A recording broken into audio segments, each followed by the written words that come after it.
Hey, what's going on, guys? Sean or Mustang09 bringing you a new video, and today we're talking about none other than my 2017 F250 XLT. I'm really excited to bring you guys this video. I've had this truck for a little bit now, put a couple thousand miles on it. Well, actually about 7, almost 8,000 miles. So I've had a lot of time behind the wheel, getting used to the truck. I've towed with the truck. I've driven it for daily use. I've just really enjoyed this truck. So I'm excited to bring you guys this video, kind of talk about the things I've done to it, my plans for it, stuff I like about it, and stuff I really don't like so much about it. So let's jump right into it. In the short period of time that I've owned this truck, which being just over 4 months now, I've been able to do a few modifications to it, and a couple of them are bringing the XLT almost to the Lariat package that is just outside of where I am. The first mod being a leather wrap steering wheel. It gets rid of that old looking rubber steering wheel that's in there that you would see in a work truck. It really wasn't satisfying to me. The leather steering wheel is something that I touch and feel every time I'm driving the vehicle, so it was a cheap mod at 160 bucks, and it just made sense, and it improves the look so much better. After the steering wheel, I was able to install the rear tailgate damper, and what that does is it softens the tailgate when you go to open it. That way it doesn't just free fall and bang, and it's real harsh, and so now it's really soft and smooth, and I found it to be very helpful when you're washing your truck or when you're just in the back and you need to climb in over the tailgate. And then when you're standing in the truck, you can just reach over, pull the handle, and then the tailgate assist does its job and assists the tailgate in dropping down nice and gently. After I installed the rear tailgate dampener, I was able to install the 2-wheel drive front air dam. This is something that you would see on the 2-wheel drive trucks. On the 4-wheel drive version, the air dam on the front's about 6 inches tall, so it's significant. And installing the 2-wheel drive air dam really gives the truck this appearance of being taller without actually having to lift it. So I really did like the look of that and get rid of that big gaudy plastic piece that was just shoved in the front of these trucks. Another super quick, easy install I was able to do is the bullet antenna that you see over there. That was by Craven Speed, and it was just a simple thing, purchased off Amazon. You screw it on, throw a little Loctite on it so people with sticky fingers can't get it so easily, but it really looks good on the truck. The black on black looks nice, and on top of that I was able to get some custom plates that say BEAST17. Beast is significant in my family for a couple of reasons. One, my wife and I met in school and we had to go see a play in theater being Beauty and the Beast, and that was the only one around, and so we went and saw that. Our daughter's name is Belle now because of that, and also I work for a really cool company and one of our slogans is Unleash the Beast, so it all kind of fits. 17's the year of the truck, if you were wondering, if you didn't catch on to that. Now, I know that's not a very extensive install list on things I've done. Mind you, it's only been just over 4 months, but I do have quite the dream list. First off, I want to delete the chrome. I want to get rid of all this stuff and the chrome bumpers. I've got a quote to powder coat the bumpers, so I'm looking at doing that. And then I also picked up some vinyl wrap recently. I'm going to give my hand at vinyl wrapping these mirror caps and my door handles and maybe these side badges here. I see some guys online doing it and they look really good. On top of the chrome delete, I also want to install my Ready Lift kit, which I already purchased that. And if you lift the truck, you got to do wheels and tires. So wheels and tires are on my list. I've been looking at the Method race wheels. Those things just look really cool to me. I like the more off-road style, almost Baja look with a smaller diameter wheel and a lot more rubber. That's just kind of my style and the way I like the thing to look. Not really big into the big 20, 22 inch wheels with the deep dishes. Not that they don't look good, just not my style. So on top of that, I also want to get the windows tinted.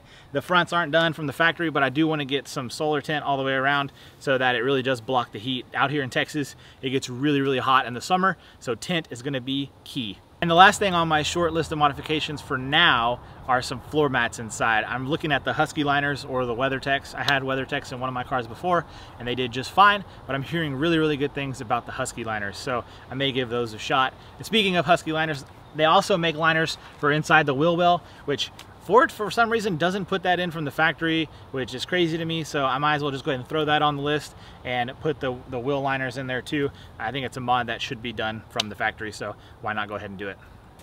Alrighty guys, let's go ahead and jump into pros and cons, things I like, things I dislike about the truck.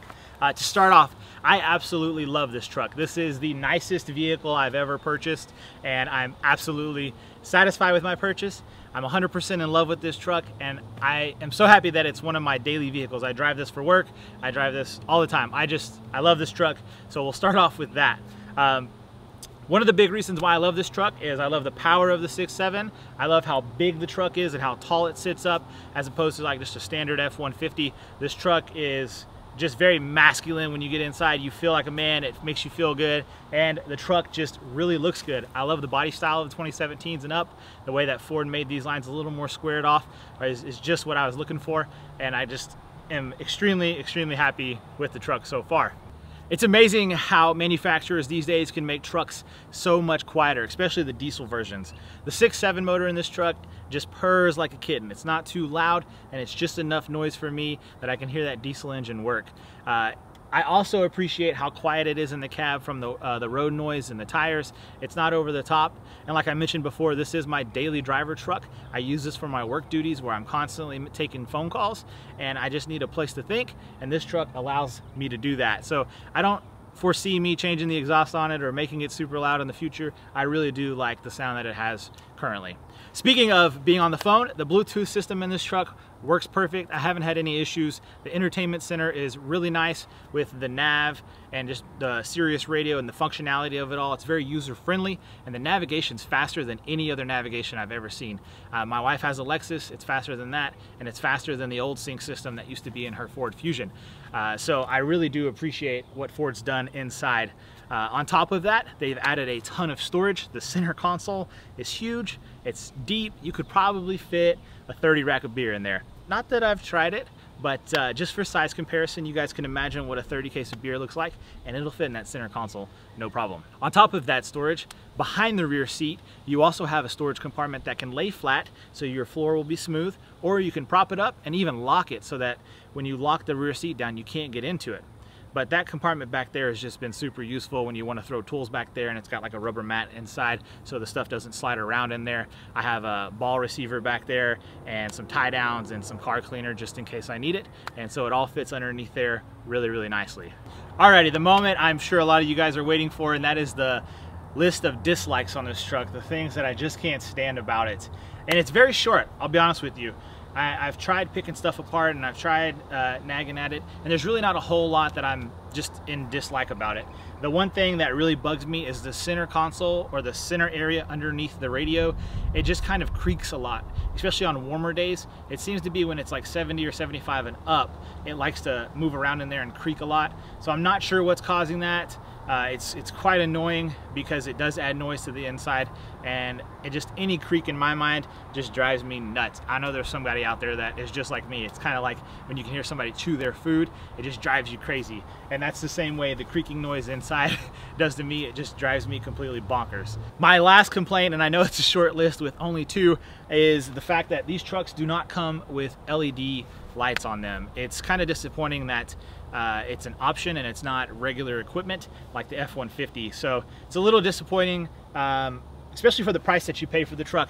I think that that should be standard equipment, seeing that the way manufacturings come on LED lights now, that you can get that cost way down when you buy in bulk, and Ford builds enough vehicles that I just think it should be standard equipment on those. The Chevys look really good with them, and even the Platinums that have them with the little C-bars on the daytime running lights look really cool. So I may need to add that to my list of upgrades. I know there's some places out there that can retrofit lights onto your trucks and clean them up and make them look really cool. So my list just keeps growing. If I could change one other thing on the truck, it would be the steps. I really do like the Amp Research steps, the ones that come down when you open the door and they tuck away when they're gone or when the door shuts. It just looks really clean that way, and it just kind of tightens up everything underneath the truck. So maybe my list just grew there by 1, but other than that, overall, 100% completely satisfied with this truck. I would highly recommend you guys, if you're interested in one of these, go take it for a test drive. You're not going to be disappointed. It's roomy, it's clean, it's a really nice looking interior. I love the modern square lines on it. It's kind of a throwback to their other Fords that they had previously, and I just think they knocked it out of the park with this. So my name's Sean. If you enjoyed the video, make sure to leave a like. If you have a question about anything I said or any mods that I've done, or if you've got some preferences on some things that you've done to your truck and you want to let me know about that, the comment section is a great spot for that. I'm always down there listening to you guys, just having a conversation. And so if you have anything, leave that down below. And if you're not already, subscribe to the channel. I have this truck, and I've also got a 2013 Mustang GT that I like to modify and take to the drag strip. So if you're into that kind of stuff, smash the subscribe button, help a brother out. And other than that, it's been Sean or BEAST17, and I appreciate you watching my videos. Take it easy, boys. Peace.